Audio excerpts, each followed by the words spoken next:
Basically infatuated with the in-between, the ups and downs, the curves and the rounds. I bring it to your city or your hometown. I go back in time when the feeling was fine, when funkin' was legal and it wasn't a crime. Party people lined up and down the way, a bigger celebration than your birthday. Funkin' up the neighborhood, I felt the fool 'cause the funkin' was good. Funk you in the city, funk you up in the woods. Funkin' up the neighborhood, funkin' up the neighborhood. I felt the fool 'cause the funkin' was good. Funk you in the city, funk you up in the woods. Funkin' up the neighborhood.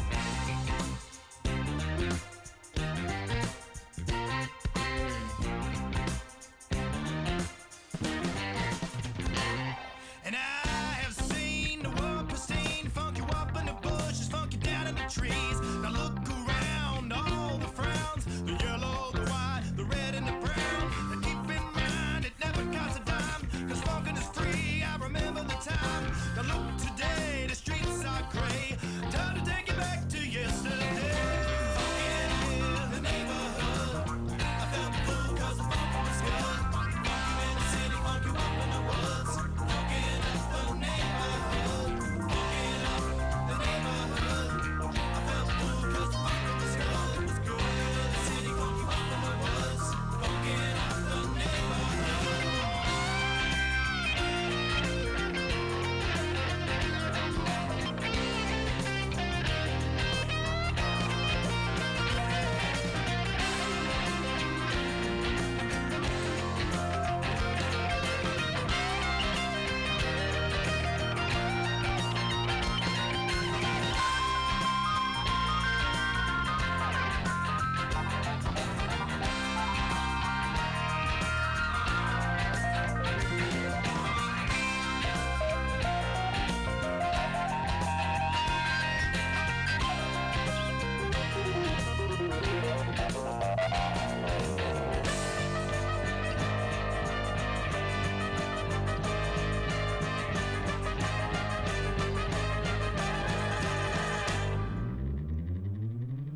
Funkin' up the neighborhood, I felt the fool 'cause the funkin' was good.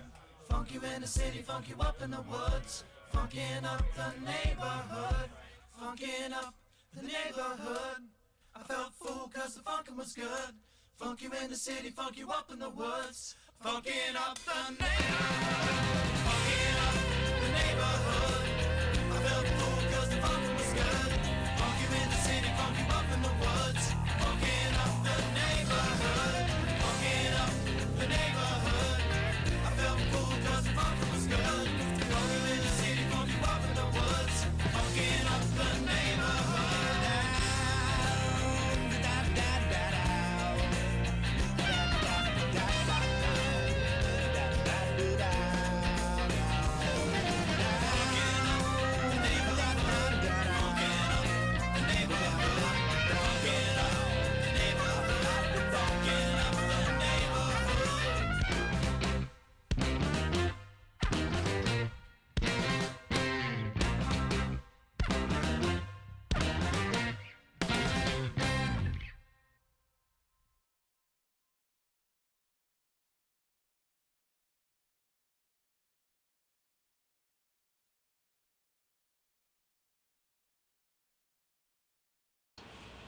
And we're live!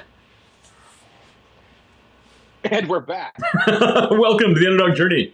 I'm Wes, this guy's David. Are we back? And Are we back? I think we're back, right? David's not actually here. He's I'm out in New York still. Oh, well. Yeah. Yeah, David's not actually back. As you can tell, it's my normal backdrop. David's pre-recorded, and apparently there's a seat in my lag hotel between the room. two of us. He can't hear anything I'm saying. I got it there. I hear a little bit. Put up your finger and say the number 1. 1. All right, they came in at the same time. It's on this monitor over here, though. Okay. Good to know. This is going to be fun. This is a fun show already. David, how you been, man? You know. Busy. That's a hell of a question to start off with. Come on, man. Having a day job. No, it's been a good time. It's been great. Staying busy out there. Actually got to do a little bit of field work over the last couple days, which is something I've kind of missed. Helped out, solved some problems. We're going to go back in for testing tomorrow on this. It's a massive site we've got out here. I'm over in the Saratoga Springs, New York, home of the Saratoga Still water. So if you want water that tastes like it's been filtered freshly from the ground, Saratoga Still bottled water is the water for you. Which sounds way more healthy than the Liquid Death that I had last week. Liquid Death. If you are the Liquid Death. If you're thirsty and suicidal, that got dark, but it's the name of the water. So I can't think of another tagline for it. Yes. So what you got there drinking, bud? So, well, it's been kind of cold around here. So, wait. Let me clarify, guys. We're not drinking water. We will not be drinking that much water. There's water in beer. So it's actually been kind of cold here lately, in case you haven't noticed, in Syracuse, David. The Palm Springs of the New York area. Tonight I'm drinking Direwolf Coffee Joy from Wolf's Ridge Brewery, great Columbus brewery. Oh, okay. So this stuff is I do like Wolf's Ridge. super thick though. This is like cough syrup consistency. So it's going to be an interesting time. Nice. What about you? What are you drinking? Yes. Well, again, I'm on the move, so it's a lot easier to just grab one bottle of something. So I grabbed one bottle. This is actually the first bourbon I ever bought, and it's Elijah Craig. Nice. It's an Elijah Craig bourbon. It's 47%, so it's a 94 proof. So it's good. It's one of the ones I was like, all right, I can get into this. It's the one. Now I'd had bourbons before, but this is the one I bought. I found it was like, all right, I could take a taste of this. It'll be fun. So remember, pace yourself. So it's been good, and I'm drinking out of these really fancy paper cups. I'm really high classing it up. Very high class. Bourbon out of a paper cup in a hotel room. David, you're living the life, man. Oh, yes. Oh, man. I need to save some women for the rest of you, huh? You're a chick magnet with that setup, David. It's true. Just, they're coming out of the woodwork. Had to bar the door. It was ridiculous. All right. So that was fun. Right, exactly. So there's so much stuff, and we've talked about this in the past. There's so much stuff in the news that we'd love to go into. Jeez. But we can't. Yeah. So we can't because it's too close to politics. Right. Go ahead there. I was actually looking at some news articles, and I was trying to find some that were relatively safe, and they all edge just a little bit towards politics. And the problem is everything is so polarized and politicized right now that you can't talk about anything. No matter what you talk about, it will be taken the wrong way by somebody. Yeah. I see a post today on the Book of Faces there. I loved it. It said, "I'm too tired today, so if you could just go ahead and offend yourself, I'd appreciate it." Right. Honestly, it doesn't matter what side of the aisle you're gonna piss somebody off. There's no pleasing people. So let's not. I decided I don't have any news that I need to share today. That's kind of where I'm at. But I am going to share, we have ongoing updates. I believe that we have added at least 2 more fishing channels to our fundraising / tournament that's going to be later this year when it gets warm. I'm not doing this in the cold, just to make sure all you YouTubers out there who want to put on your camos and your thermoelectric socks ain't doing it. So all the people watching ain't doing it. We're going to do this when it's warm. So for all the people watching or listening, last year we did a charity fundraiser fishing competition with Shannon Black from Real Life Outdoors. Shannon Black. His YouTube channel is actually really good. Look it up. But I say we, actually his team did most of this work. Collected over $4,500, $4,500 for the Easter seals of Central and Southern Ohio, I think it was. And man, it was a fun event. There was a silent auction. There were a ton of people that actually showed up. But this year, I mean, there's going to be a few other YouTubers that take part. Didn't you say like 5 or 6? Yeah, I think we're at like 5 or 6 different channels now. Yeah, so if any of you guys are watching, and I know for a fact some of you guys watch, chime in the comments. Let us know the different channels that are taking part. We don't have a full list yet, and we'd love to call you guys out. Do a little trash talking ahead of time. But man, this is gonna be a good one this year, dude. Yeah, it's going to be good. Yeah, I'm really looking forward. Yeah, it's going to be good. We're setting our bar high. The low end of the bar that we're toying with is $10,000. Okay. I think I'm going to push it and say we can do 15. 15. We can do with 7, 8 channels, counting us. $15,000. Okay. In donations that we get to hand over to the Easter Seals of Central and Southern Ohio. I think that's the cause is worthy. I know we're going to be doing some promo videos over there. Their teams are going to be doing them, and there's a lot of stuff to be hammered out, the details and stuff. I know we're coming down, all of us, to meet together on, I think, the 5th, something like that, of March. March 5th. So it's going to be a good time. Yeah, man. So $15,000. That's an admirable goal. Let's see if we can get there. But I think that's a hell of a goal, and I think we could do it. And if you, like I said, if you own a business in Southern Ohio, expect a phone call from us, because we're going to be asking for donations from product, services, coupons. I mean, I don't care what it is. We're going to be doing everything we can, because these kids and these people that are served by the Easter Seals deserve it. Yeah, it was a lot of fun last year, and I really can't wait for this year. So I might actually catch fish. Yeah. We'll see. It could get crazy. Hey, never say never. Never say never. David, you're not supposed to you're not supposed to trash talk your own team. That's what I'm trying to say here. Oh yeah. Oh, we're gonna own them. Exactly. Thank you. Wes has been practicing. He's been practicing.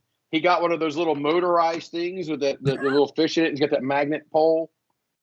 Yeah, I might have better luck with the Spider-Man fishing pole. That was an auction item for last year. I might have better luck with that. Look, I still hope that Shannon Black's team sabotaged my fishing pole. Because if you remember at the beginning, we couldn't get the thing tied on right, and he came over and he was like fiddling with my pole, and it didn't work. After that, it didn't work. Not a single fish was interested. I even put every single. I'm just telling you that once Philip fiddled with your pole, not a fish was interested. That's right, Philip. Stay in your big red rubber thing. Philip Black, stay away from my pole, because I got to do some work that day. But look. I even put every kind of bait on that hook at the same time, and you can't tell me the catfish weren't interested. At the same time. At the same time. So I think I posted them. I've posted them out there. They might be on our channel. They might be posted to Buddy's Pay Lake. I don't know where they went to, but the videos that we took. So we have some drone footage. We have some live footage, and there's some that are just they're going. Oh, they're precious. Yeah. That one bait that you opened up and it hits you and you're like, oh my gosh, nope, I ain't touching that. No, yeah. For those of you who are watching, I can still smell it. For those of you who are watching or listening, it's a good thing we don't have smell-o-vision, because catfish bait is the worst thing you will ever smell in your life. Oh, it is so bad. Oh my Lord, it's terrible. It was a great day. It was a fun day. Yeah, you can't get So this goes into a story that's absolutely hilarious, and I'm going to share it with everybody here, because we go, we're like, all right, we need to get cleaned up. So we go to the hotel, right? And we're checking in. Yeah. And West. So we're checking. Hang on. West is already. So David and I walk into this hotel, to the lobby, to the front desk, and there's a guy checking us in, and it's in the middle of the day. So go ahead. it gets great. So the guys, got the reservation booked, everything ready to go. And he's like, yeah, just one night. I'm like, actually, we only need it for about an hour. And I didn't think anything of it. This is just that's about how long we didn't have a lot of time. We were going to dinner with the guys from Real Life Outdoors. So we had a short amount of time. We had a quick turnaround. Yeah. In, shower, out. We're gone. Well, and Wes just looks at me so like, and he looks back at the guy. no, David, that wasn't it. That wasn't it. Oh. So David and I walk into the hotel. It wasn't all of it. The front desk, and this younger guy comes up to check us in, and David's like, "Oh, we just need the room. We just need the room for about an hour." The guy stops and looks at us for a second, and David's like, "No, actually, we only just need the shower." And I stop. Yes. And I realize what David said, and the guy behind the desk realizes what David said. He has no idea. So I look over at him, look back at the guy. Yeah, I'm not. Like, it's not what you think it is. We're just good friends. Yeah. It was good. Yes, and of course your mom. Great time. Of course, your mom mentions in the comments the time that I kissed the fish. So apparently somebody had caught a fish that day, and she has a photo of me holding the fish, not on my mouth, not just close. And look, it was a good-looking fish. That's all I got to say. It was croaking at you. Right? Yeah. It was that grunt. It was a grunt noise. You're not helping the story, David. You're not making me look good. You're not. Anyway, well, you look good to that fish. Anyway, we went down a rabbit hole. I'm sorry, we went down a catfish hole here. Yeah. This got real dark real fast. So at some point in it, probably June, maybe July, we're going to do this fishing competition. We'll keep you updated on all the details. And apparently, we're going to raise about $15,000. So we're going to see what happens. Yeah, that's what we're shooting for. That's an admirable goal. What we are. You're preoccupied there. Sorry, I'm doing some clicking. I'm sitting here doing some clicking here, trying to tag another person in. This is not the algorithm show. This is an exciting show. We have some good stuff to talk about today. So, yeah, we do. Actually, we're really talking about some YouTube stuff. Yeah, actually. So, because since we've been talking to these other YouTubers who are getting into this fishing competition with us, and David, you and I have been talking to a couple other guys that you're acquainted with who want to start a YouTube channel. It got me thinking about how starting a YouTube channel and being successful is a lot like starting a business, right? So you and I, we're not the biggest YouTubers in the world yet, big yet on that, but we do know business, and the two are really, really similar when you think about what goes into it. Yes. Right. And we've said you can go back into some of the early podcasts, and you can hear some of the cliche sayings that we had about if you treat your business like a hobby, it'll cost you like a hobby. But if you treat your hobby like a business, it'll pay you like a business. Absolutely. That's no less true today than it was then. Right. It sounds cliche. More earth water here. It sounds cliche, but it's 100% true. And if you think about YouTube channel versus a business, right? You still with both you have to worry about a viable product. You have to worry about a healthy niche for both, a loyal customer base, and both of which require constant work and communication with that audience to be successful, not just survive, but to thrive and grow. And the amount of work that goes into both people, and here's the funny thing, people who don't know much about YouTube don't realize how much work goes into the stuff behind the scenes. And at the same time, people who, know business well realize how much work they actually do. YouTubers, ask any YouTuber how much the work they do behind the scenes. Yeah. I mean, it's a lot of work. So both actually have a lot in common that I don't think has really been explored that much. Yeah, and that's one of the things that this channel, I think we are pushing for, is to show a lot more of that behind the scenes stuff, a lot more of the business behind, because every one of us has a kid right now who wants to be a YouTuber. And so if you look at what they want to be. If you look at the polls taken of young people, that's actually one of the top 10 every single time is professional YouTuber. Yeah. And it's totally possible. It's totally possible. they don't get to see. Right. Yeah, and they don't get to see the behind the scenes. They see the product, not the work. Right. They see. You know, when people there's literally a YouTuber that goes around and asks people the people who drive nice cars. That's yeah. McLarens, Ferraris, Corvettes, and he asks, "What do you do for a living? What do you do for a living?" And you know, people go, "Oh, well, this guy drives a LaFerrari, or a Porsche 918 Spider, or you know, some really high-end car that's very limited." And you know, oh, well, they're a broker or a real estate. Oh man, I want to do that. Well, they didn't get that car on day one, right?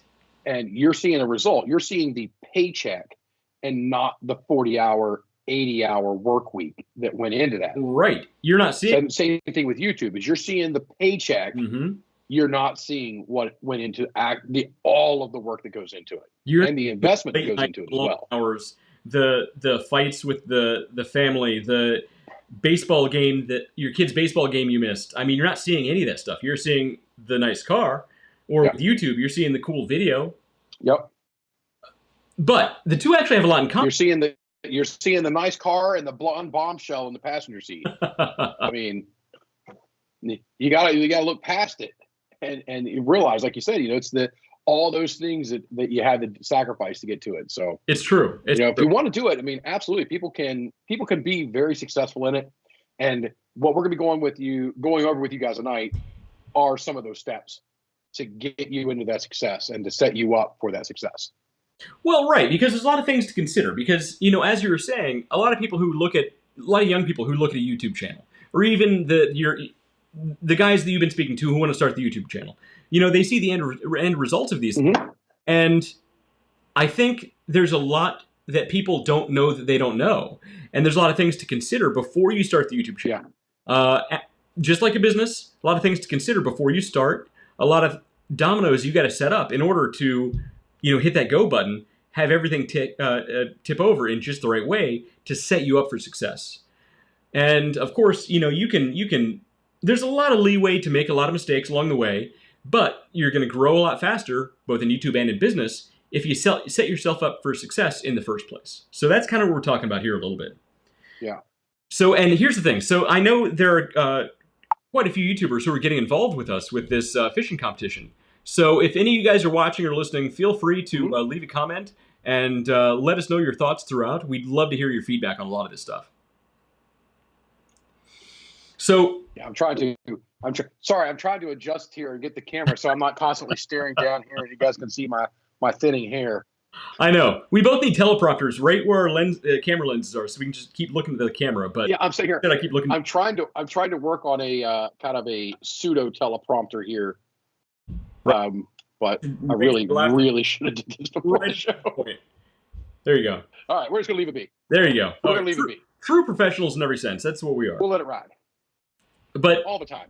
I mean, I'm literally operating out of a hotel room, and the ice bucket's too tall for my normal setup.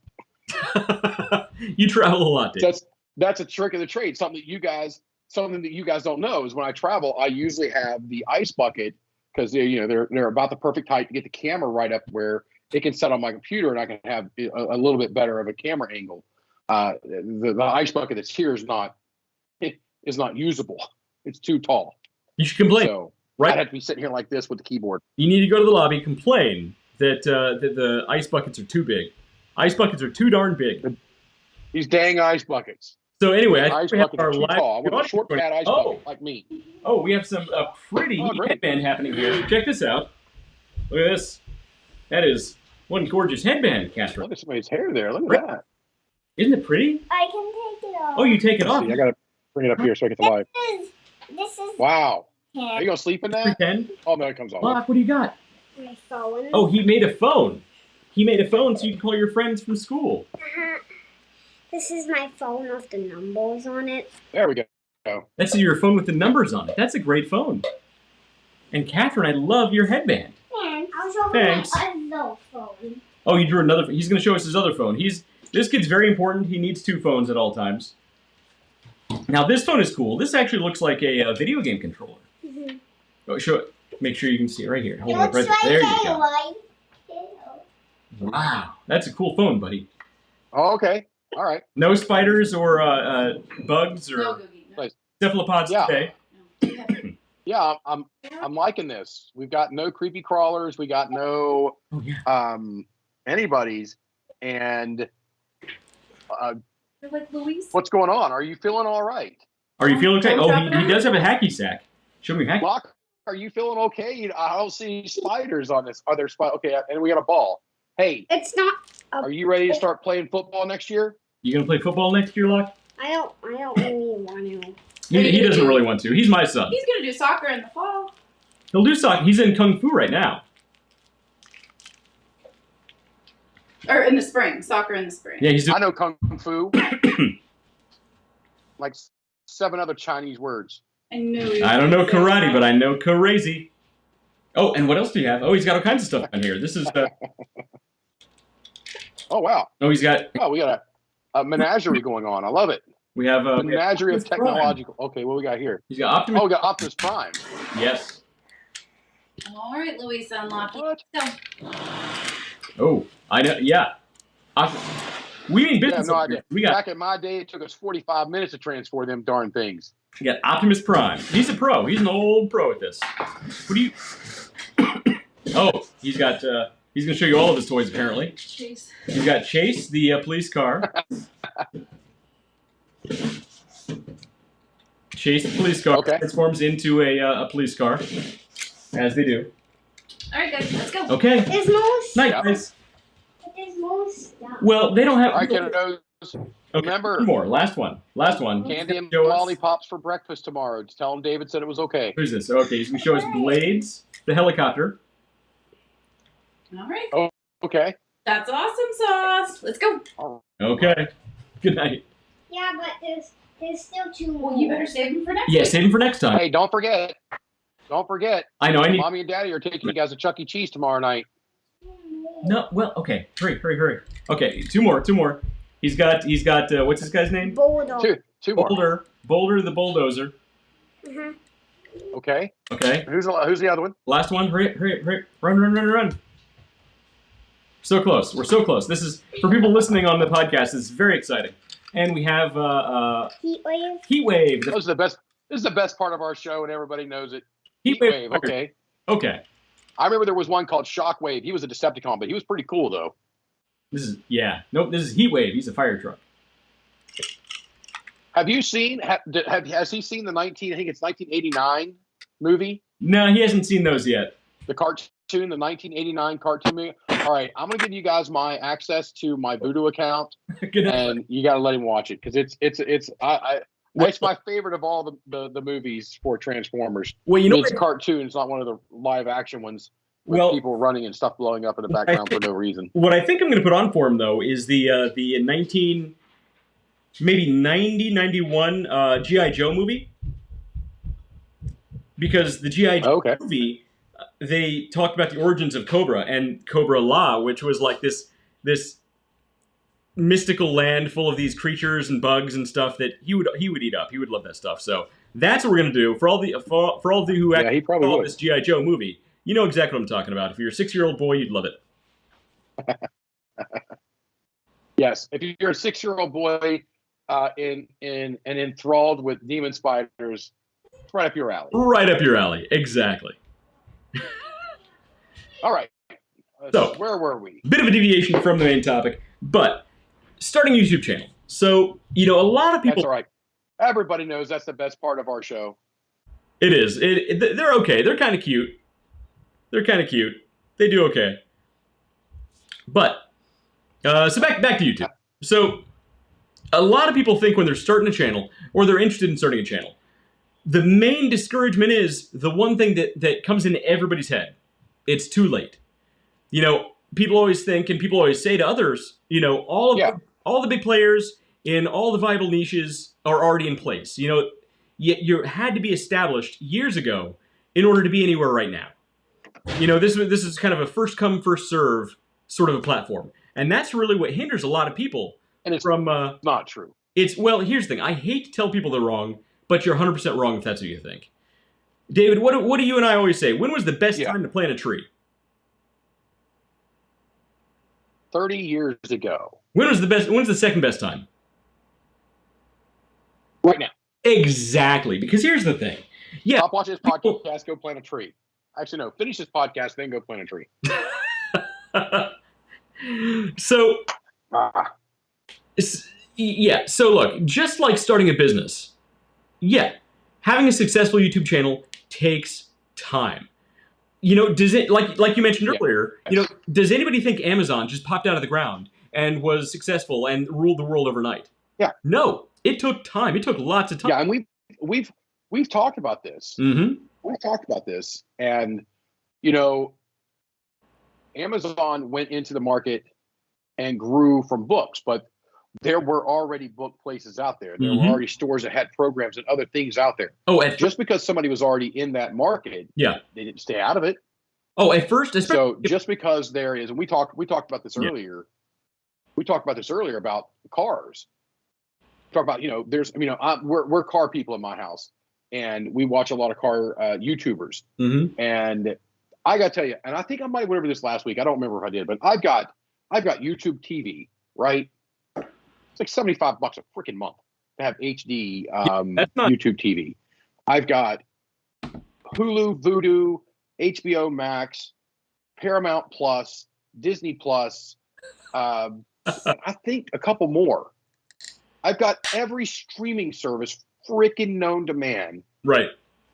And what do I watch? I watch YouTube. Exactly. I literally go back. I'll watch some old TV shows on Vudu because I don't have to watch any commercials. I like, buy the season and I'm done. But with everything else, I couldn't tell you a single current television show, not one. I have no idea, because when it's time for me to sit down, I watch YouTube. I love genuine user created content. And just because I watch some of the biggest guys like Cletus McFarlane, 1320 Video, and these other guys, I watch the guy that has 50 subscribers too out there doing his thing because he's got a cool car, or he's building a cool car, or something along those lines, or he's just got a hell of a personality. Get on screen and he's almost as cool as I am. Well, beyond that, I mean, it doesn't matter. It doesn't matter who your favorite YouTuber is, big or small. The biggest in the world versus the smallest. I think the biggest right now still might be PewDiePie. You look at their first, no matter who I don't even know what that is. You look at their first piece of content, it's ridiculous. And the thing is, here's the thing about any social media platform, including YouTube, everybody starts at zero. Meaning it doesn't matter who you are, how big you are, you all start at zero. Now look, there are some channels that are corporate run, right? You look at some that are actually owned by media agencies. And we don't really count them because you can always tell who they are. They're professionally produced, they have professional voiceovers, yada, yada, yada. And you can do that, and we'll get into that in a later video about how you can actually do that on a super tight budget. But the independent YouTuber, everybody starts at zero. And it takes time. It takes years to build this stuff up. And again, just like Amazon, nobody pops out of the ground owning the world. In fact, here's something that you'll often hear a lot of professional YouTubers say. Your first 100 videos are there specifically to get your first 100 subscribers. 100 subscribers before you even have a chance to make it big. David, we've been doing this for... One subscriber. Yeah, we've been doing this. This is 84. This is number 84. This 84 is number weeks in a row. That means there's 84 videos. Well, and David, how much work went into these 84 videos? It seems like we've been doing this forever. And we're only at number 84. Yeah, it does. It feels like we're freaking veterans. And we're only on 84. There are people out there. So just on this, because you brought this person up, I had no idea what they were or who they were. So it's PewDiePie. Yes. PewDiePie. He's a video game streamer. 111 million subscribers. Yeah. 111 million. That's a lot. But he had zero on launch. Right. He had zero. He's a zero. Game streamer. He's a video game streamer. So he actually started out just streaming games. I don't think he started on YouTube. I think he started on maybe Twitch or one of those types of channels. And he came over to YouTube. But the number two, I forget the name of the second channel, but there's always this back and forth between he and this other company. And when I say other company, it's legitimately a company. It's a corporate-owned channel that is competing with this one dude making his own content. And look, like PewDiePie or not, we're not going to get into the politics of stuff that's gotten him into trouble versus stuff that's gotten who else into trouble. Yeah. That's neither here nor there. The point is, this guy started from zero, just like every single one of you out there, just like us. So when anybody tells you, this is go ahead. It's just as we were saying when we were talking earlier about the kids, and it's a top 10 thing of kids wanting to be YouTubers. It's, guess what, folks?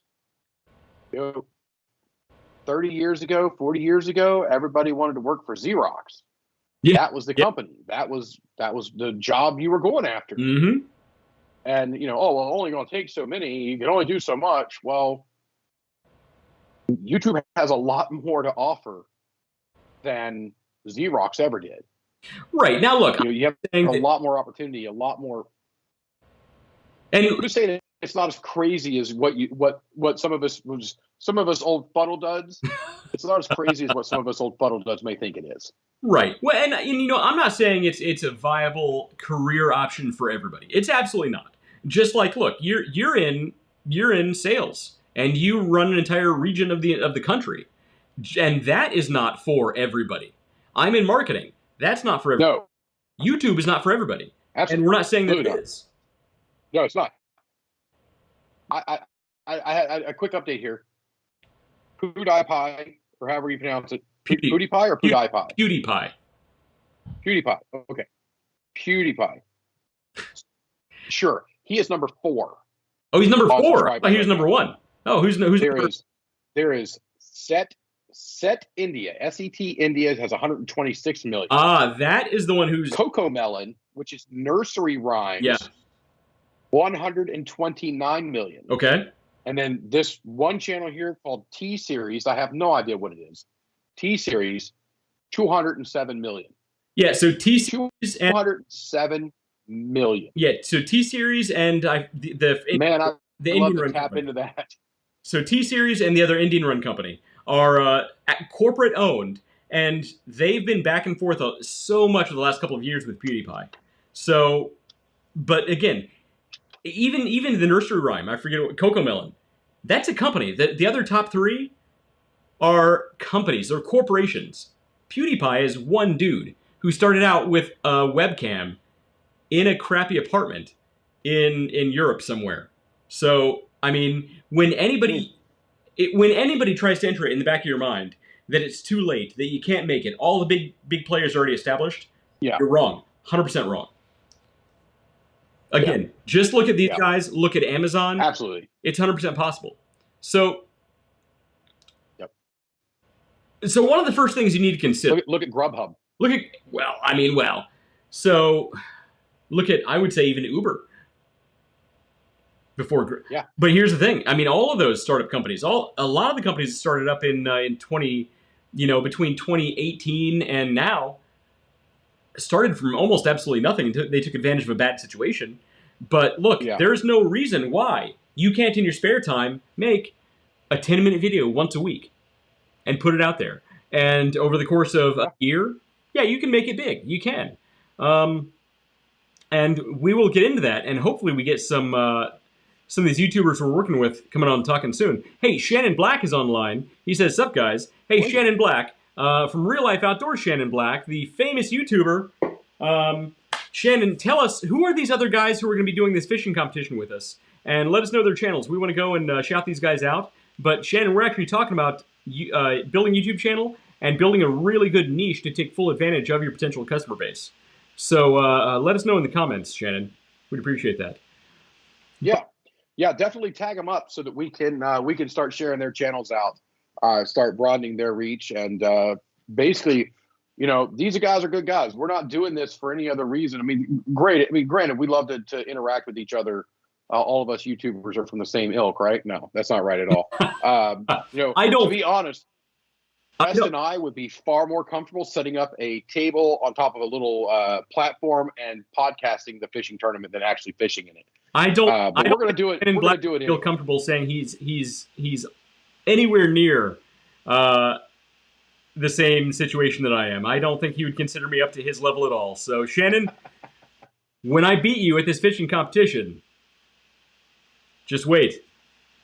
You and I will finally. We got to have some better bets this year. We need to have some better bets. We do need some better bets. We need some better bets. That's true. We need some true humiliating. Yeah, some rub your nose in some bad stuff bets. That's what we need. Not doing that. All right, no, we're not. Ooh. Anyway, okay, so wow, YouTube. Back. And we're back. So back to YouTube. So just like any business, you need to decide what your product is going to be, and you need to decide who your audience is going to be. Yeah. And by that, I mean, this is your niche. This is your theme, the theme of your channel. Again, just like your business, you need a viable product. The product in YouTube is your content. You need to decide who your audience is. Who is your audience going to be? Frat boys? Are they going to be fishermen? Are they going to be hunters? Are they going to be grandmas who like to knit? Are they going to like the content you put out there? These are two things that need to play well together, just like a business. So on YouTube, you need to decide what your niche is going to be and what your theme of your channel is. And sorry, Chase, go ahead. I said, yep. Yeah. Yep. So along with your niche, you need to discover the ability of that niche as you grow, right? So it's a really delicate balancing act of a really giant broad niche. I thought you were pausing for effect there, and I'm like, or did he cut out? No, it was. So I was thinking. So it's a okay. All right.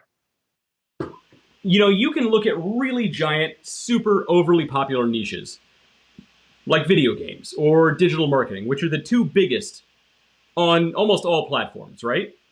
Now, when you look at both of these, they're giant and they're huge because there's a lot of people interested in them. They're super lucrative, but at the same time, you run the risk of being completely 100% drowned out. At the same time, you have more tightly, very, very small niches, very, very tiny niches. Pick any random tiny little subject that is only interesting to you, and that could be your niche. Now, at the same time, you're going to have more... Boolean algebra for fire alarm systems. That is a pretty darn small niche. That is a pretty tight niche. But, so I was actually, not to go off on a tangent here, but to go off on a tangent. Yeah. We're talking about niche down here. So I sent a picture out today, and it was of a fire alarm system opened up. Let me see if I might have it here. I might have it. And if we have it, then I can show. Oh, no, I don't have it. Son of a biscuit. But it was the inside of a fire alarm system, just all kinds of electronic boards plugged in, wires all over the place. Now, the panel was a lot messier than what it would have been had I installed it. I'm very particular about that kind of stuff.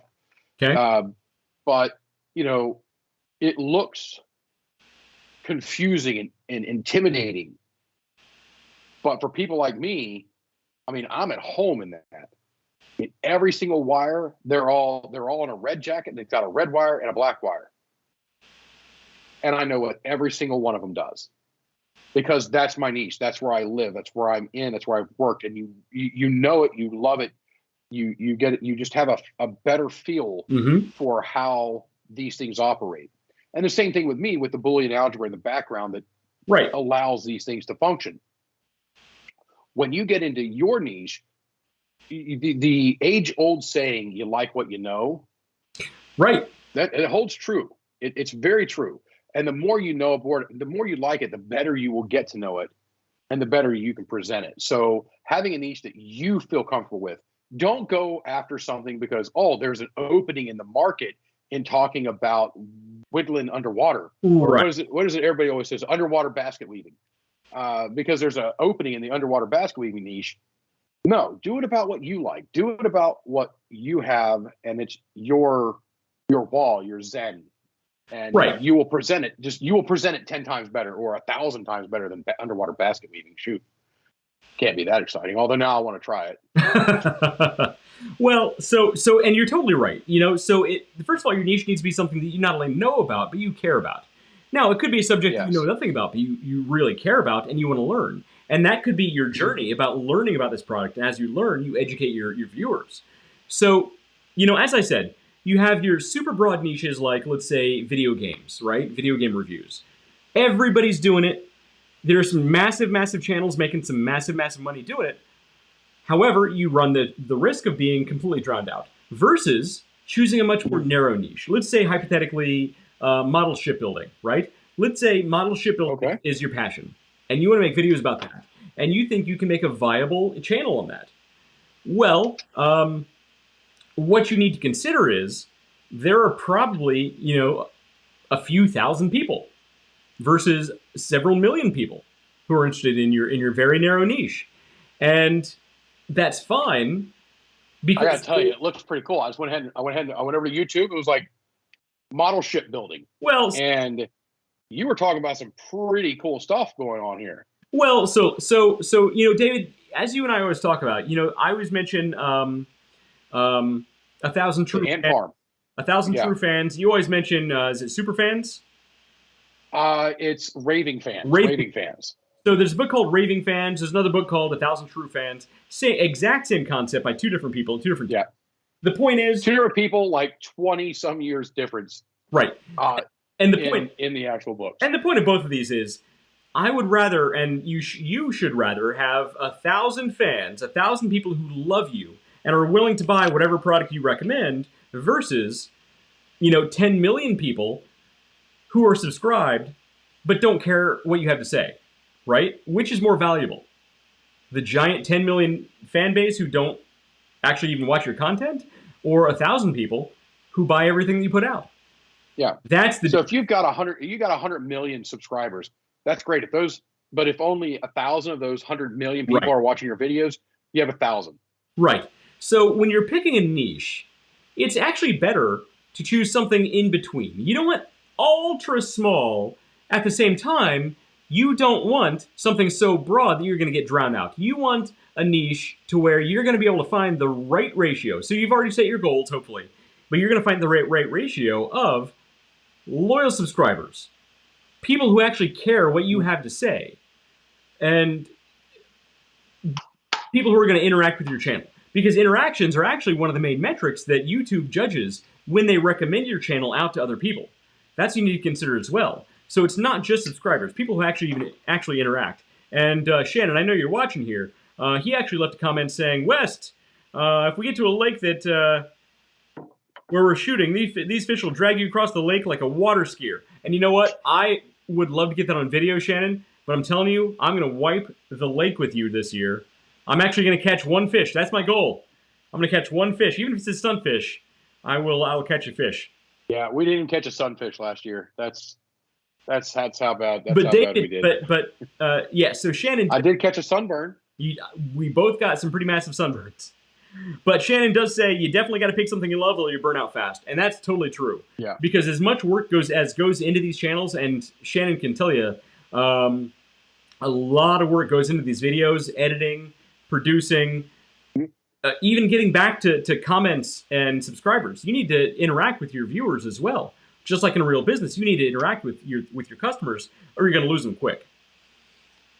Yeah. So those are all things you need to consider. And I completely lost my train of thought. But the point is, it's a balancing act of choosing not the biggest niche, not the ultra tight niche where you're going to have room for about 10 to 12 people who actually care what you have to say, but somewhere in the middle where you actually have room to grow and hit those goals. Yeah. Yeah. Yep. That's what I said. Yep. Okay, sorry. I lost my place on my notes here. We have a bit of a delay here today. We have a bit of a delay. I don't know why there's such a lag between your speaking and my speaking tonight, because I hear you stop, and I'm like, All right, is he? What's going on here? Because it'll cut out from time to time. Like, Yeah, okay, all right. all right, We keep we're talking good. over each other. I apologize. Yeah, I don't know. I don't know. Hey, it happens. It happens. I'm all right with that. So, you know, where are we at? Are we talking about? Are we down to the diversifying yet? Because I really want to talk about the diversifying because that falls a lot more under my world. Diversifying. Actually, you mean growing your niche outside of your original bounds? Yeah, basically not relying on YouTube or your streaming as a sole source of income. Oh, we're not there yet, but okay, that is a big topic. It's a big topic. It's a very big topic. I've even got more bourbon in my paper cup to tackle such complicated subjects. So, Pinky up. So we're kind of still talking about that balancing act between a giant niche where you're potentially ground out because there's a ton of competition versus a tiny niche where there's not that many people. Now, here's something a lot of people also don't realize, which is how AdSense works on these YouTube channels. So AdSense is Google, and YouTube's owned by Google. Google's ad revenue that they give to YouTubers in the YouTube Partner Program. So when you're part of one of these giant niches that is associated with very important keywords like video gaming, Star Wars, toys, anything in that sort of very broad range of ultra popular subjects. One of the reasons these types of channels are so popular is because they're so lucrative when you get big. Because big brands want to put their ads in front of these videos that are associated with those keywords, right? Yep, with those keywords. Now, that also makes it very lucrative for people who are big and makes it very difficult to make a name for yourself in that genre, in that niche. However, on the alternative, when you are dealing with a smaller niche, like let's say model shipbuilding, go back to that. If there's somebody watching or listening associated with model shipbuilding, you're welcome. Also, I'm sorry for ripping on your niche. It seems cool if that's what you're into. But these dude, I was looking at the videos. I'm telling you, no joke, man. Some of those things look really cool. Right, but these ultra small niches, big brands aren't going to bid on these very small keywords. They're not going to want to put their ads in front of these tiny keywords they know only a couple thousand people even care about, right? So these niches, not only are they small and not that many, not a very big audience, you're not going to get very highly paid ads in front of them, meaning they're not as lucrative, even if you could get a big audience. Yeah.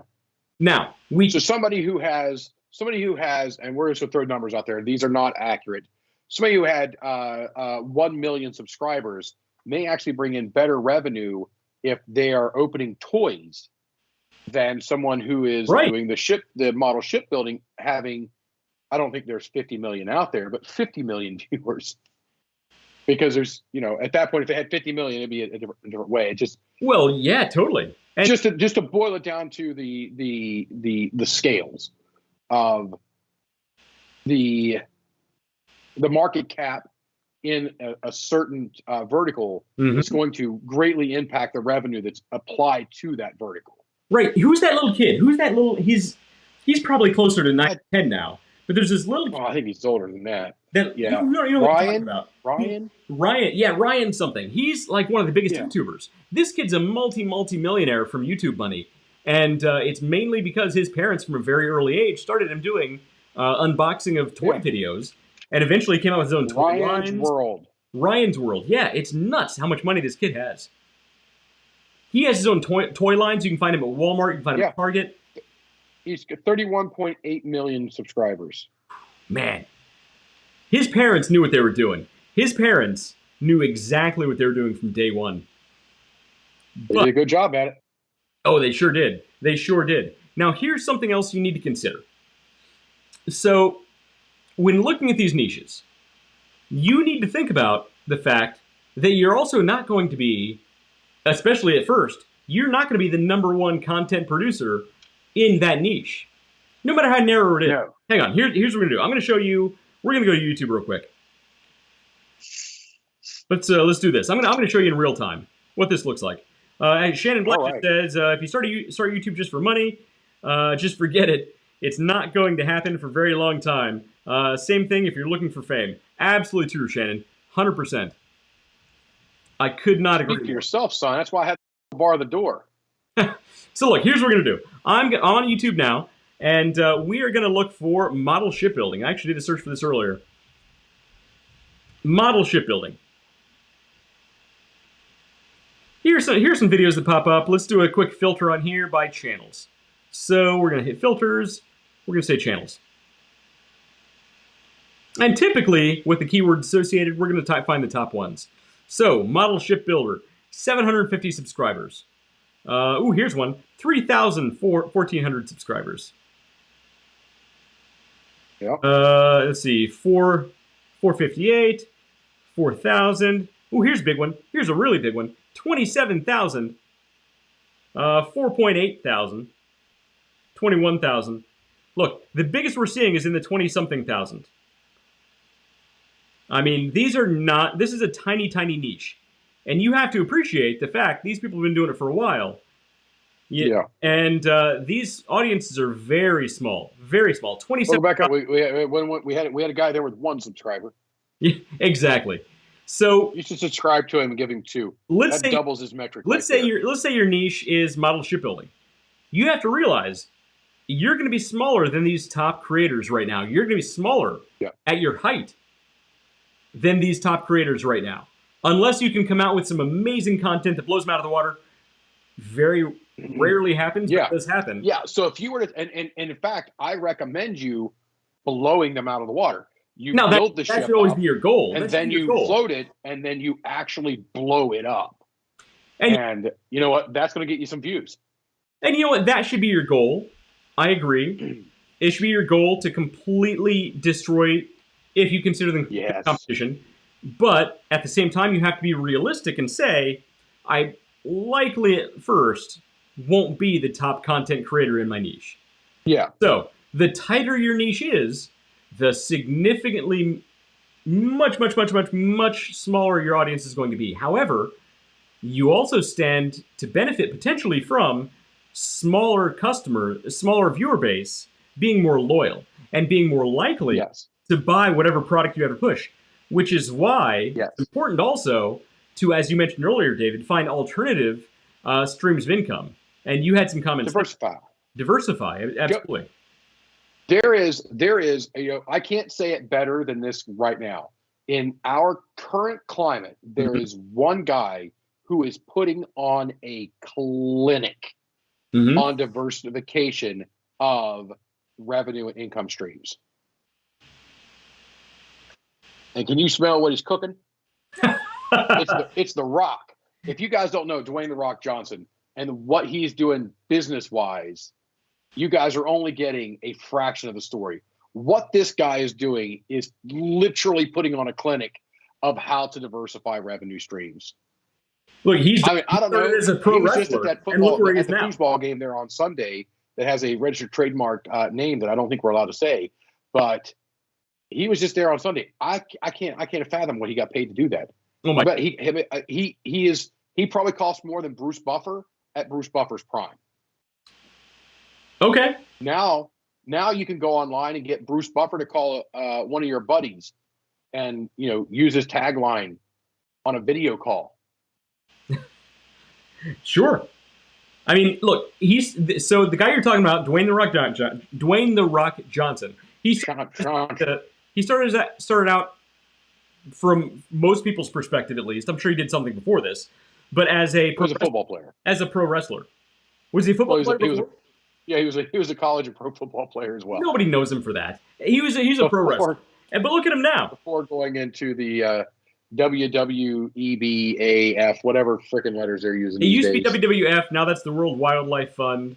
Although, that was a huge pandas do battle in the square in the ring. Yeah, be awesome. That's really what they should have done. They should have put the lawyers in the ring and let them fight it out, and the winner got WWF. You know what? I would watch. To be honest, I'm watching that. I totally would have watched that. Then we would actually be living in the world of Idiocracy, which is an amazing movie. But you know what? I would have watched that. in a minute. Idiocracy should be mandatory viewership Yes. for every person on this I planet. don't care what Like- your political leanings are. Yes. It should be mandatory for everyone in the world to mandatory watch for everybody to watch Idiocracy that show. before you're allowed to vote. Yes. Jeez. Vote, get a car, do something stupid. Breed. Yes. You should breed. You should be watching this show. That is one of the Oh. all-time best movies of all time. I don't even know if it went to the It theater. absolutely is. What's that? I don't even know if that went to the theaters. Yeah, I don't know either. I just know that I probably got it on VHS. I probably got it on DVD and Blu-ray, and now I own a digital copy of it because I don't have. I guess some of the video game machines, my Series X Xbox, I think can play discs, and I've got some older ones laying around there too. But I don't have a DVD player or a Blu-ray player anymore. Everything streams straight to my phone or straight to my TVs now. Right. But that's a good enough movie that you just if something new comes out and it's like a brain implant, I'm getting it too. You totally. The Idiocracy, in a the minute. brain implant. Look, the second that Elon Musk actually puts out his what do they call it? The neural The Neuralink. Neuralink. Yeah, I'm in, man. I'm in. I'm all for it. So look, here's the thing. So with your niche, let's say you do have a super narrow niche. Let's say you do have model shipbuilding, and the max you're ever going to get is 20,000 subscribers. Max, right? Now look, what's to say you can't expand on that niche? Let's say you move in from just shipbuilding to model car building or model airplane building. Look, as long as your core customers, your core viewers, your core base, as long as they feel like you're being loyal to that core content of that base, you can expand. Don't be afraid of that. At the same time, you will then take that base that you're being loyal to and expanding upon that. So, yeah, your niche might be small at first, but one thing you will have to do is expand upon that. So, once you do that, you need to think about your metrics. So, when you create your content over time and you think, where do I expand? Here's what you do. You experiment. You put out a little bit that edges over here. You put out a little bit that edges over here. You look at what performs the best, and then you grow in that area. And then you expand a little bit more, and you test here, test the waters here, test the waters here. Oh, this thing did better than this piece of content over here. Okay, I'm gonna grow over here. Now I have a prime example of this that I did copious amounts of research on to find this channel. So I'm gonna share this with you guys here. And I'm afraid the word copious. Copious. I've been using my dictionary toilet paper. Yes. So this channel here called Letting Man Know, right? Okay, this is all about just like kind of man stuff, guy stuff, dude stuff. You see some of his random videos here. Red flag men look for when dating, avoid the friend zone. You see some up here about minoxidil. All very important man stuff to know.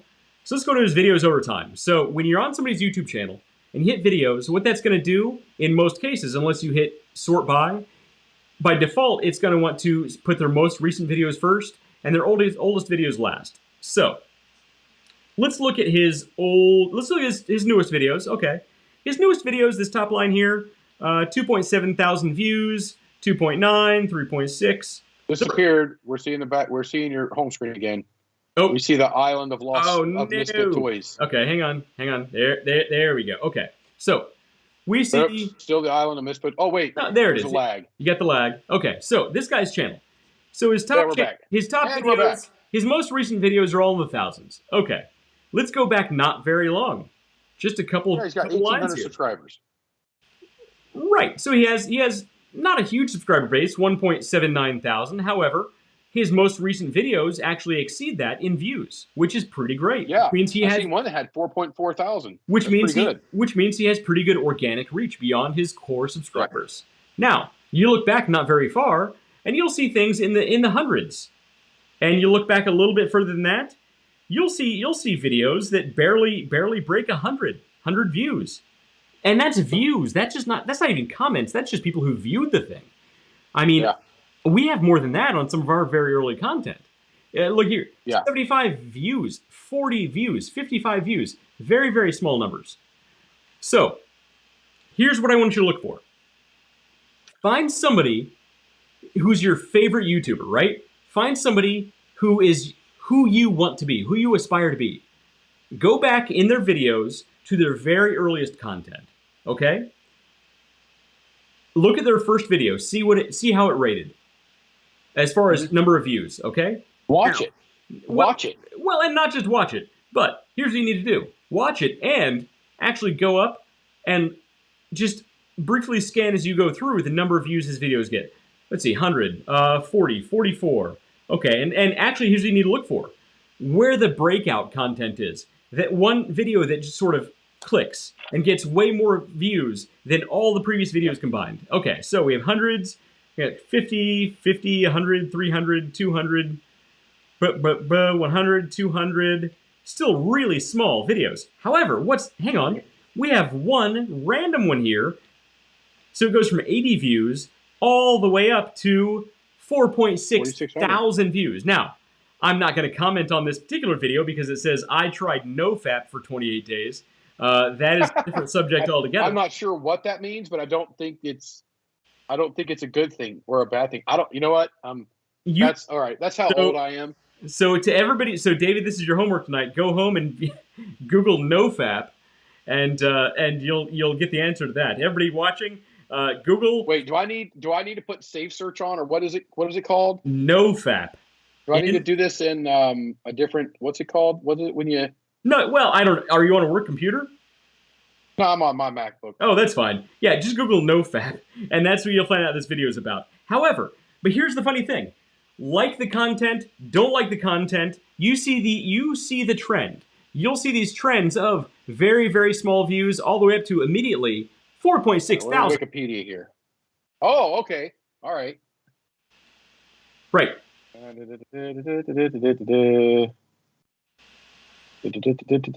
Okay, so that's the video? Really? Yeah. So here's the thing. So look, 77 views, 44 views, 80 views. Immediately following, 4.6 thousand views.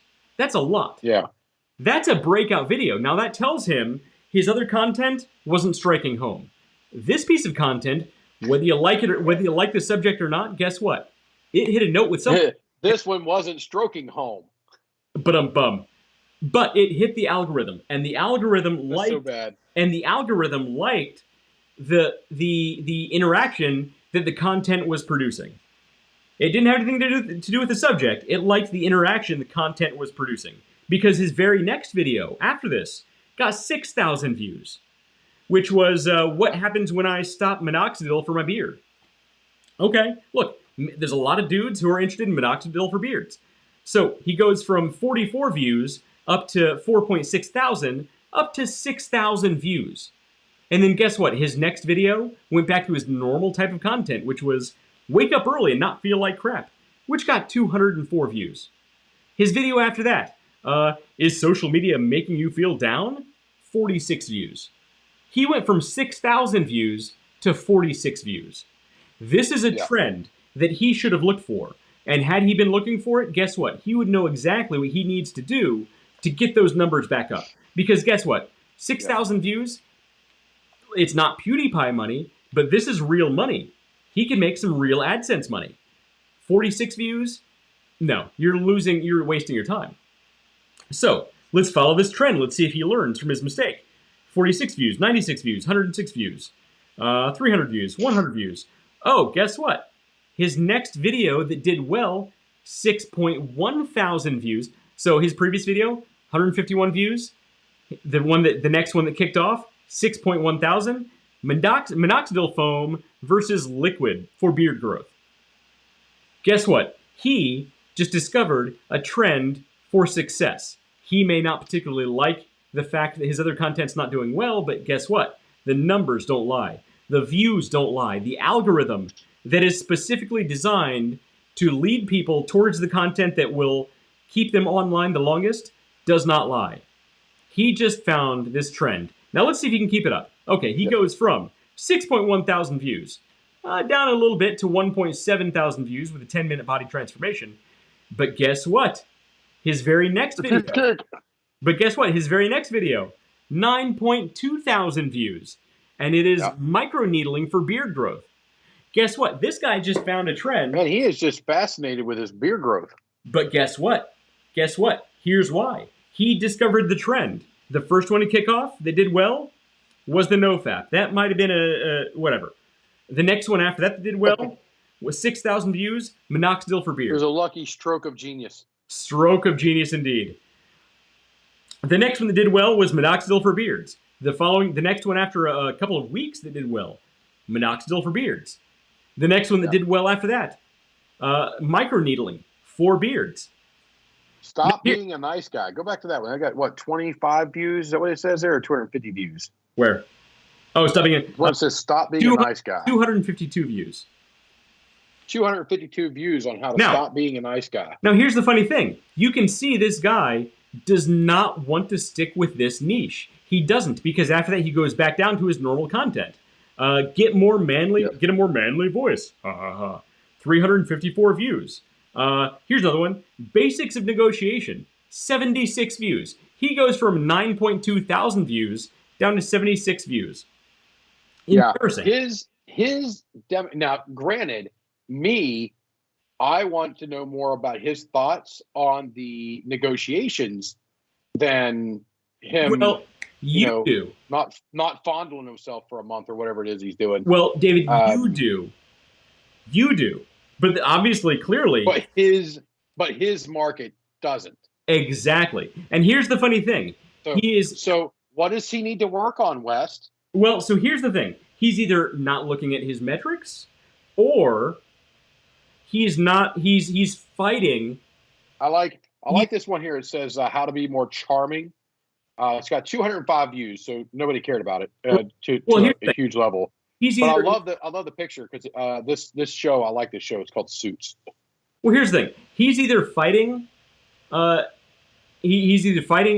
algorithm, or he's not looking at his metrics. I have a hard time believing he's not looking at his metrics. I think he's looking at the metrics. However, he does not want to be stuck into the niche of beard growth. But that's where views are for him, for his particular audience. Because we see 76 views, 129 views. Again, another 76 views for a couple of weeks. Until we get one more here, which is 1.1 thousand views, signs of low testosterone. Okay. He doesn't want to get stuck in this niche again. He goes back down to other normal stuff that gets in the couple hundred views. Here's one he finds that kind of works a little bit, which is dating advice on different apps. I think Hinge might be a dating app.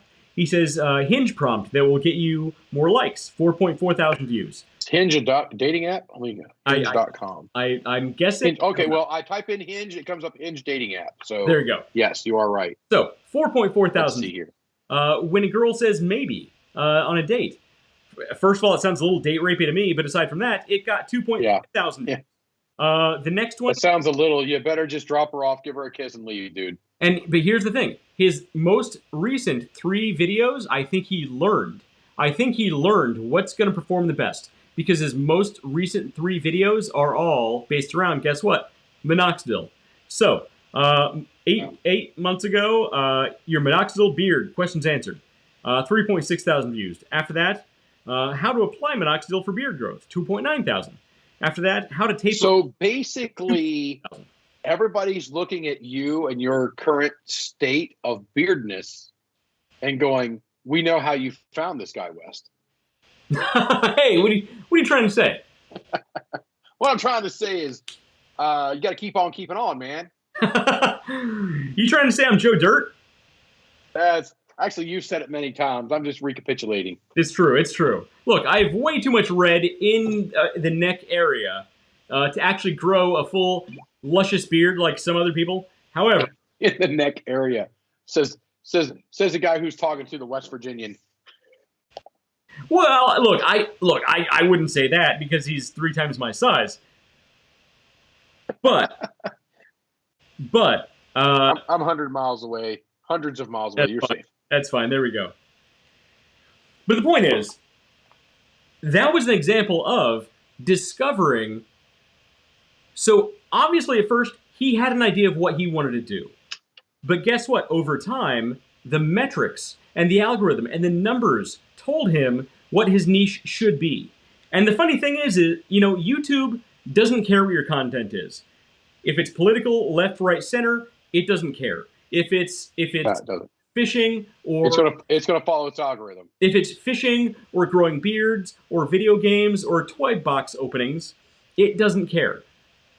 The main goal of any social platform, any social media platform, is to keep you on that platform for as long as possible. For as long as possible. And what that means is they're going to give you very valuable metrics. So when you put content out there, it's going to tell you what's succeeding, what's not succeeding, and a direction that you should go. And if you ignore it, that's fine. But if you follow where the numbers lead you, even if it's vanity metrics like views, if you follow those numbers and expand upon what's working and kind of drop what's not working, not only will you grow your core audience, you'll expand into the new growing audience that wants that content, because you're obviously doing something right in that area. I'm going to take a quick moment because Mhm. we're going to talk real briefly about the return on investment, okay? Uh-huh. Real briefly. Because you all just seen how much time. Now, West has taken a look at this before. I've never seen this channel before, nothing. Literally done all of that, and we're able to show you where he can excel and build from. Yep. Now, it's not saying that the guy has to stay in the beard growth world for his entire life. No. But he's going to do well in that market, and then he can grow out of that. So if he builds his Right. core, then he can start with, might be hair care, might be, Yeah. he goes and gets his mani-pedi once a month or week or whatever. I don't whatever they do. I don't know. Your fingernails done. I don't know. But you're right. I'm You're not- absolutely right. So But he has the data available to him to make that growth. right. If he's willing to take a look at it, and if he's willing to listen to it and willing to accept that, you know what, if this is what you want to do, this is how you do it. Well, right. And, look, David, I'm not calling out the names of any companies that you or I may or may not be aware of. But you and I used to frequent a specific venue that a new owner took control and had a specific vision of where he wanted to take the company. And you and I were on good terms with this guy, and we told him, look, I That's not where appreciate you're that's not where you're at. That's not who your core customer is. That's your market. not your market. We appreciate your vision, and you can grow into that eventually, maybe. But as it stands right now, that's not your market. And he fought that tooth and nail. He's not around anymore. Yeah, and he didn't. When you have an opportunity to look at metrics and data, Right. use it.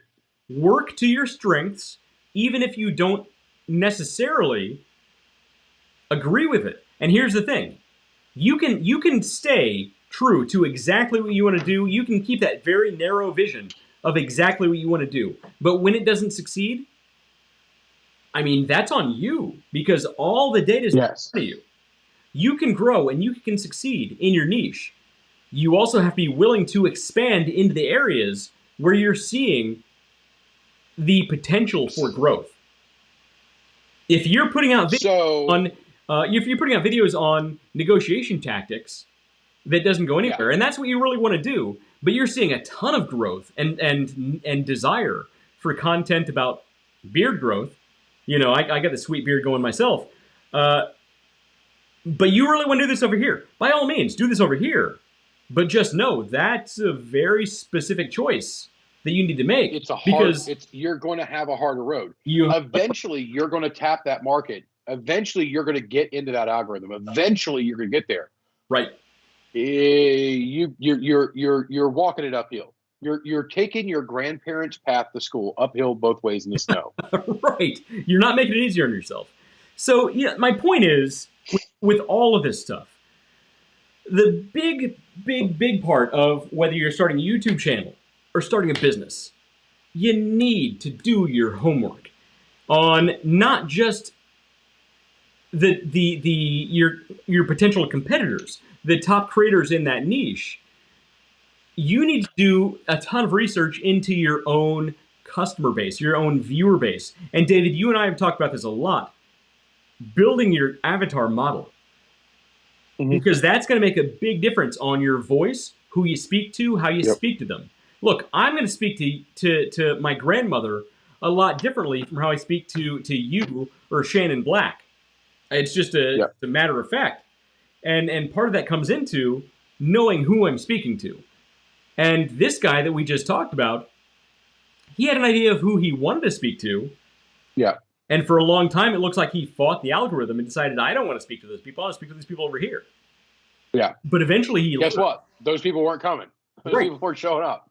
And eventually he learned. And hopefully he sticks with it. He hasn't made anything in a couple months. I have a feeling it's because he's still kind of fighting that algorithm. He doesn't really want to go in that direction. That's his own prerogative. Yeah. But that's where the money's going to be if he wants to turn that into a viable business. Or, Jeff Bezos. If Jeff Bezos were stuck on the idea that, dude, I only want to sell textbooks to freshmen, that's fine. Yeah. You're never going to make Amazon doing that, but if that's what you really want to do, And at that point, we all order everything off Amazon.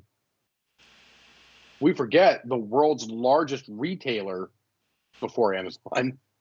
Right. The world's largest brick and mortar retailer was on the heels. It was going to happen. Amazon was going to happen. It's just whether it had the name Amazon or Walmart. That's absolutely right. You're totally right. So in doing your homework, you need to do your research on who the top creators are in your field, what their average subscriber base is. At the same time, you need to find out who the average creator in your niche is and what their subscriber base is. Because here's the thing. At least starting out, you're much more likely to be sub-average or at least average than to be the top creator in your niche. Regardless of how narrow your niche is, it's going to take time to reach that top creator status, no matter what your niche is, no matter how narrow it is. And that's a fact. So, as we mentioned earlier, no matter how good you are, no matter how passionate you are, expect your first 100 videos to be made specifically to get your first 100 subscribers, because that is significantly more likely than you immediately making that one viral video that immediately makes you famous. It's a simple fact of the matter, and hopefully Shannon Black is still watching, but he'll attest. Any of these guys are going to attest. It's hard work, and it takes time. But if you can stick with it, consistency over time equals success. You're not wearing the t-shirt. I almost brought the shirt today. But just to give you guys an outlook, because we have said, all right, we are Wednesdays at 7:00. There are very rare occasions that happen. We have to push our show to Thursdays. It does happen, but we do release a video every single week. That's consistency. We hit our core is. I mean, we've got a few new people coming in. I've met a few people here recently that are really excited. They're wanting to take their businesses and build. I met people because I got out here in Albany on Monday night, and I'm sitting at the bar, right? So it's Monday night's Valentine's Day, right? And I'm sitting at the bar over here at this relatively nice restaurant. And as the couples are coming in and waiting to be seated, they come and sit at the bar. So I'm talking with literally just tons and tons of people cycling through. And I'm just in Dave heaven because, me getting to meet a lot of people. All right. And I've got rotating chairs here of people coming through. Kids come in, they have a couple drinks. We're sitting there shooting the breeze with them. And then they're gone. I get new people. I loved it. It was a great time. But just to give you an idea here, we are at 321 followers at 84 videos. Yeah. And that all comes from all the things that we're telling you guys to do, the first 100 videos for your first 100 followers. Yeah. And then this is just over on Facebook. I don't go over to YouTube. I really should. We really should focus a lot more on YouTube. We should. You know what? But we launched on Facebook. We're going to start focusing a lot more on YouTube, a lot more in the future. We've primarily been focusing on Facebook and the podcast, but YouTube is a big opportunity. We're really going to focus on more. You're right. Yeah. So that right there, it's 321 followers. So we're ahead of kind of the curve of we're way ahead of the curve of where we would be just by general conversation, right? Yep. So it's proof, as close as you can get to proof, that this works. Yeah. Well, David, you've been recognized out in public. Oh yeah, yeah. I've been literally in hotel elevators, and people go, "Hey, do you have a podcast?" I'm like, "Are you gonna stab me?" But no. I was like, well, yeah. And then I just, they always hit me up, or they'll ping me through Facebook, and I'll be like, yeah, here you go. Here's the link to the podcast. You come on, and join in the conversation. You put you put something over to comments. Now, remember, there's a delay. So if you guys put a comment on, please bear with us, because sometimes it takes a couple minutes for us to get them, and then we have to find a way to work them into the story, into the conversation, because back in the beginning, I would just start talking about them, and people would call me like, or after the show, like, David, man, you start talking about this. When it came in, it just started breaking up the conversation a little too much. So we'll work them back in. But we tell people, hey, interact with us, talk to us. We want to ask your questions. Send us emails, ping us instant messages, or they call it instant messages now. I don't even know. Private messages, DMs, direct messages, direct message, the DM. Just send us a messenger thing. If you have a question that you want specifically answered, that maybe you're afraid to ask it on the show, and right. Both of us are willing to help you from multiple different angles, from the marketing, advertising, planning, social media aspect of it that Wes is professional at, to the business management aspect of it, to selling your idea, which is what I can do. Right. So between the two of us, it's a really good team that you have at your disposal. And we do this for fun. You have to do the work. We'll give you the tools to do it. So we do this professionally. I'm in marketing professionally. David's in sales professionally. And we literally do this for fun as well. So, yes. So my freaking official title is a business development manager. Right. So literally what I do. So when you slide into our DMs and you hit us up, I'm trying to speak all like cool, like the kids do. We're gonna help. We're not gonna charge you. We're not trying to get your business. We're doing this for fun. So feel free, ask us any question, hit us up anytime. We'll be more than happy to get back with you. And look, if you want to come on the podcast and ask some questions online, we'd love to have you on. You can be in the comments. You can actually be a guest on the show to just spitball the ideas with us. And if you're saying, you know what, maybe this is not quite the level to be on the show. If you want to keep things kind of, we host a, let's say you do something that, hey, it's going to get too political. We host a show that's offline, not recorded, nothing for people to propagate out to the masses after almost every show. And people are welcome to join in. All you got to do is hit us up on the messenger thing. We'll shoot you over a link. You click that link, you'll come right into our. It's literally a private virtual Skype, right? It's Skype. A private Skype meeting. Yeah. So if anybody wants to come in, join the private Skype meeting, shoot the breeze, talk some business. If it's political, if you just don't want to share yet, we'll be more than happy to have a private conversation with you. Absolutely, it's a lot of fun. We have one last thing. We literally have one last thing, and it's the very first thing we've said. It's the first thing. It's the last thing. Full circle, man. Go do it.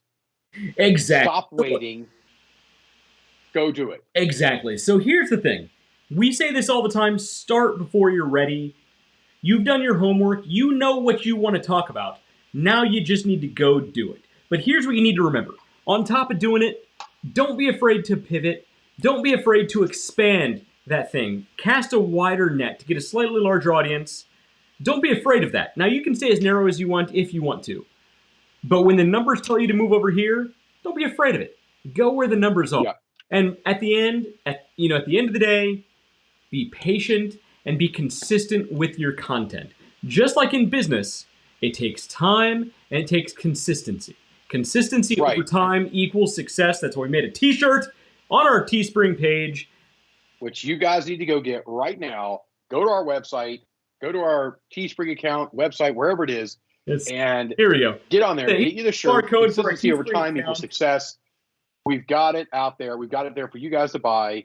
And there it is. Right there it is. There it is. Check my Teespring.com pretty face. /stores / Underdog Plus. Pick up some merch. .com, .net, whatever it is. Go on there, get yourself some great merch, and we're going to be putting some new stuff up there here in the near future. Some new designs. In fact, tell us what you guys want out there, and we'll see if we can pull a design together. Yeah. Hey, look, we're actually going to put up some T-shirts soon. Once we get the full details for the fishing competition, we're going to put out some T-shirts for the fishing competition with all of the players, all the logos, and every penny of that. It's not going to be a lot of pennies because Teespring doesn't pay out a lot, but every penny of that will go towards the Easter Seals and I think charity. I think that would be a great competition too, because we actually get the metrics of the sales on that as well. We do. So we can actually gauge and govern and see what people are buying.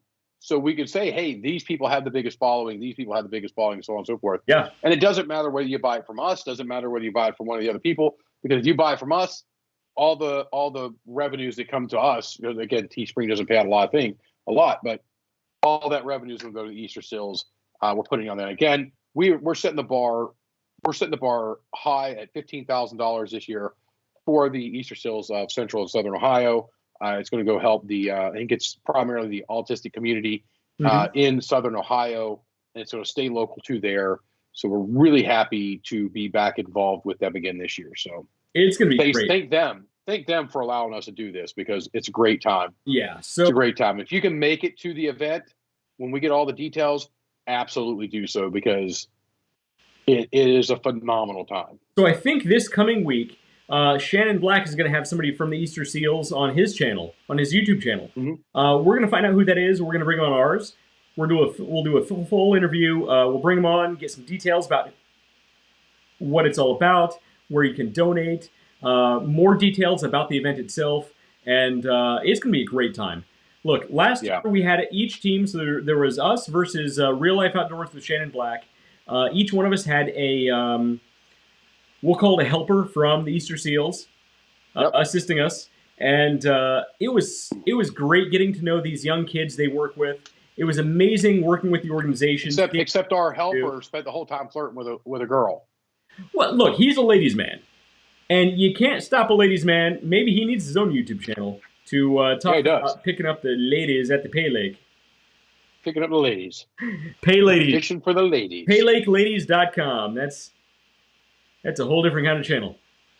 I'm gonna see if it's available on GoDaddy. PayLakeLadies.com. Don't Google that. PayLakeLadies.com. Google that, by the way. It's gonna send you down a really bad rabbit hole. David, all right, what are the results? I hit enter, do you think it's available or not available? I'm going to say available. I'm going to say PayLakeLadies.com is probably available. PayLakeLadies.com is indeed available. Look, I know where I'm making my next million. It is million. indeed. I know where I'm making my next million. Yep. Yeah, PayLakeLadies.com. It's available for any of you guys out there to purchase. Ooh. Just help yourselves to it. Just take it as a free a free tip from us. Yeah, look, we don't even want a percentage of that revenue. You take it and run, man. Yeah, do what you're going to do with it. Oh, boy. Okay. So, look, am I wrong about the analogy between starting a business and starting a YouTube channel? There's so much in common there. So much. The basic principles of each. You can go back to some of our earlier works, and we talk about the starting of the business and those roadmaps and those things in those keys that you do to build a business. Yeah. Some service things, some supply stuff, some product things may not apply because you don't have that yet. But if you diversify, you're going to. So if you have a merchandise string, if you have face-to-face meetings with people out in the field, I mean, you end up having it. And guess what? It's a business. Treat it like a business. It'll pay you like a business. Right. Look, treat it like a hobby. Yeah, it's going to cost you like a hobby. The same thing is true whether you're making dog treats or you're starting a YouTube channel. You treat it like a hobby, it's going to cost you like a hobby. You treat it like a business, it will pay you like a business. But remember, look, like we said, Amazon didn't pop out of the ground running the world. It took time, and it took lots of late nights. It took lots of work. But so did any successful YouTube channel. Yes. Same thing. Yes. I would be shocked if we could find one successful YouTube channel that went to the top in under 3 years. Well, and here's the funny thing. So you'll find, I know we're over time, but look, you're gonna find one-hit wonders that have like one viral video that takes off. Yeah. And every single time after that one-hit wonder video, they keep producing the same content they had been producing, and their channel dies off. They go nowhere. Yep. Versus those channels watching the analytics, who crawled the way to the top because they were watching analytics. They followed the numbers. They followed where their audience was, their potential audience was, and they took those trends and they ran with it. And guess what? Those channels grew and grew and grew, and now you have a 10-year-old boy, Ryan, who's a multi-millionaire, specifically over and over again, just from AdSense money. I mean, that's because his parents knew exactly what they were doing, and they followed the metrics. Done. Yeah. Done. I mean, anybody can do it. You just got to be willing to put in the time, the energy, and swallow your pride when the numbers tell you to go this way and you want to go that way. You know what I mean?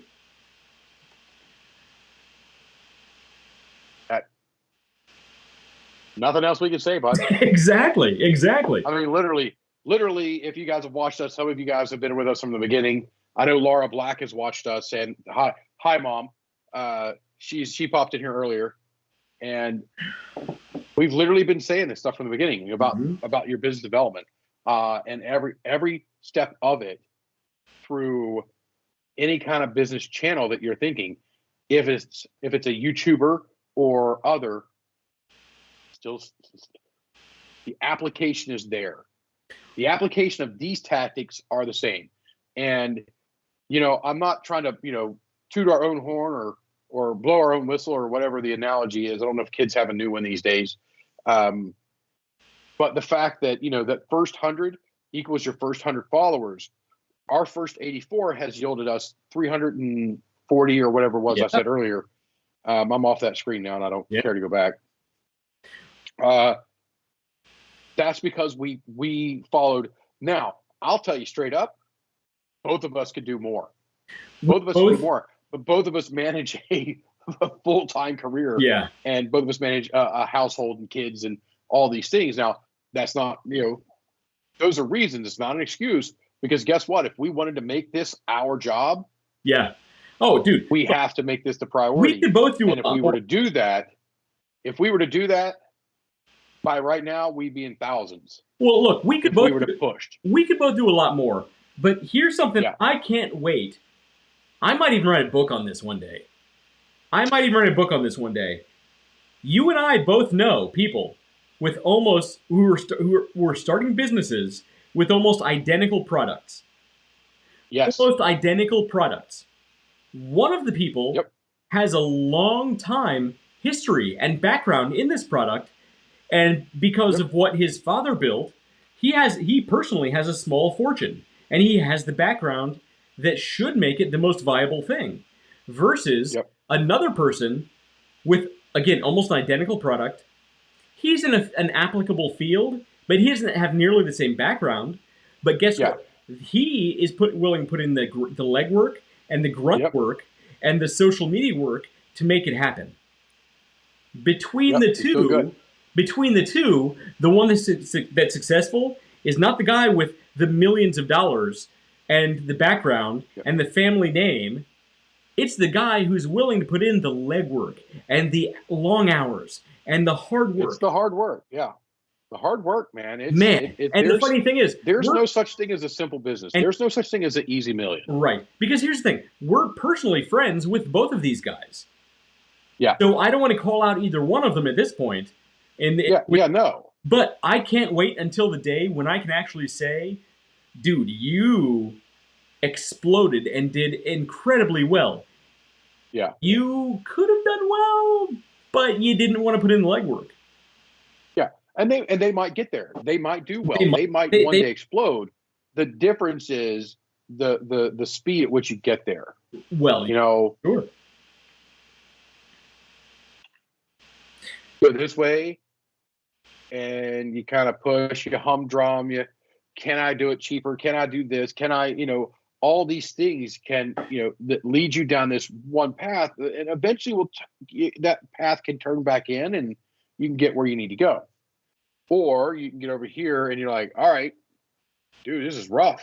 And then you get a little success, and you're like, so my old boss, the owner of the company I used to work for, Yeah. and his father, both of them had a kind of a saying is when you, what the hell? I just seen a comment there from Tony. Tony, thanks for joining us tonight. But I was when you I was seeing have how a long it win- noticed that. yeah, but when you have a win, Yeah. that's not when you take your foot off the accelerator. That's when you jump on the springboard and you go. Right. You go. And go. You that's take why- that win and you launch. And that's why it's so important to be involved in an industry or a niche or a field that you care about. Because Yeah. the second you have one success, that's your inspiration, your springboard to say, I'm Yeah. going full bore, balls to the wall. I'm done, man. I'm out. This is where I need to go. And Yep. so for those of you who don't know, Tony Mitchell put a comment talking about my legs. He says, legs, they are long and lean. I'm guessing he's talking about mine.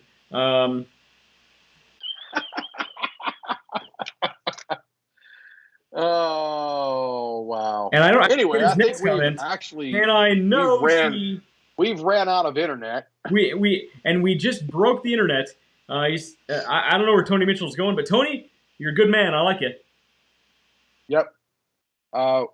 Tony, hit us up on the direct message. We'll send you a link to the after show, and we'll both be on there shooting the breeze for a bit. And But if you want to shoot the breeze with the biz, let us know. We will give you any business advice, good, bad, or Yep. otherwise. Hit us up. We will shoot you a link, and it'll be a private conversation between just us and maybe Tony Mitchell, who thinks I have great legs.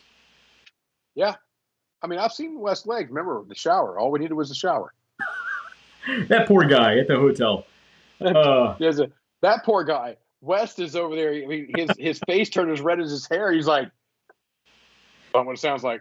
Because I don't think you noticed the good look on the guy's face. He looked at his I butt, wasn't and paying he's like, attention. I just knew we had a limited amount of time. He's like, and the guy said just for the one night. I'm like, oh, we only need it for an hour. We just need a shower. Yeah. yeah, Yeah. yeah. All right. Yeah. It's been an interesting night. I hear it now. I Exactly. hear it now. It's been funny I every get day it. since. Now I get it. So, yeah. All right. So, So, all right. Boys and girls, ladies and gentlemen of all ages, thank you for joining us. And we'll be back here next week. Brought to you in part by, actually, we will be at the Hofbräu House in Next Columbus. week. So, next week, all the we'll be people in Central live. Ohio, all the people in Southern Ohio, all the people Yes. in West Virginia, I don't care where you live. If you live anywhere north of Haiti, you need to be at the Hofbräu House next Wednesday night. We're going live. We are going to dedicate the half hour from 6 p.m. to 6:30. We will sign autographs. After that, we got to get down to serious show prep, so we won't be available at that point. But you can catch us afterwards. So, Right. Next, everybody Well, who's the Hofbräu hoping to House get their will- bra strap signed by me, come on down. We'll be there. We'll be ready. you may think he's joking, but this type of thing has actually happened. So next, we'll be live at the Hofbräu House Columbus. If you are local, please come. We'd love to have you. We'll bring you on stage. We're Yep. literally on stage at the Hofbräu House. It is an And amazing. you won't be the only one on stage. So I guarantee you, some drunk person's going to get up and come walk behind us and be like, "Hey, I'm on the internet." Every time. Happy. Because every time somebody does. Yeah. So I love the Hofbräu. I can't wait to be there. And David, it's been fun. I could taste that beer already. Man, your Hefeweizen, I'm looking forward to it. I can't wait. I'm gonna drink 2 or 3 liters of that stuff. Next week, same bat time, same bat channel. Warner Brothers, please don't sue us. We will see you next time. Later. I've been West. He's been Dave. Adios, muchachos. Out.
legal and it wasn't a crime.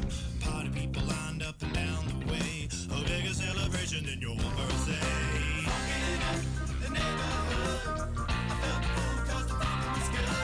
Funkin' in the city, funkin' up in the woods. Funkin' up the neighborhood. Funkin' up the neighborhood. I felt the food 'cause the funkin' was good. Funkin' in the city, funkin' up in the woods. Funkin' up the neighborhood.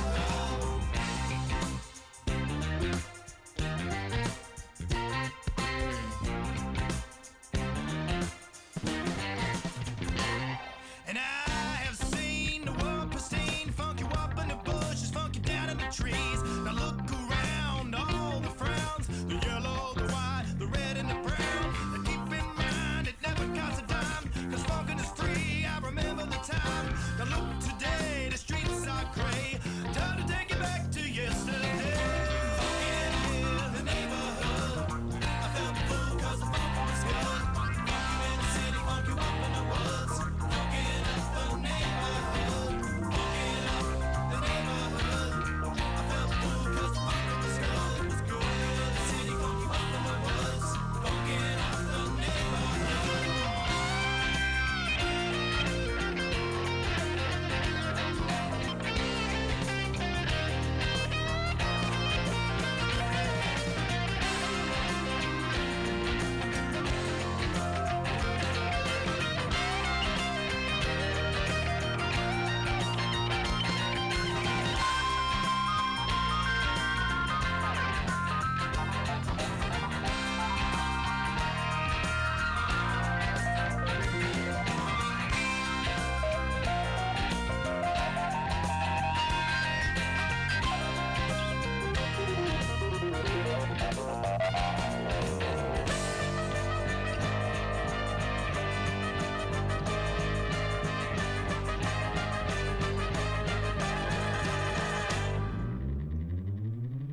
Funkin' up the neighborhood.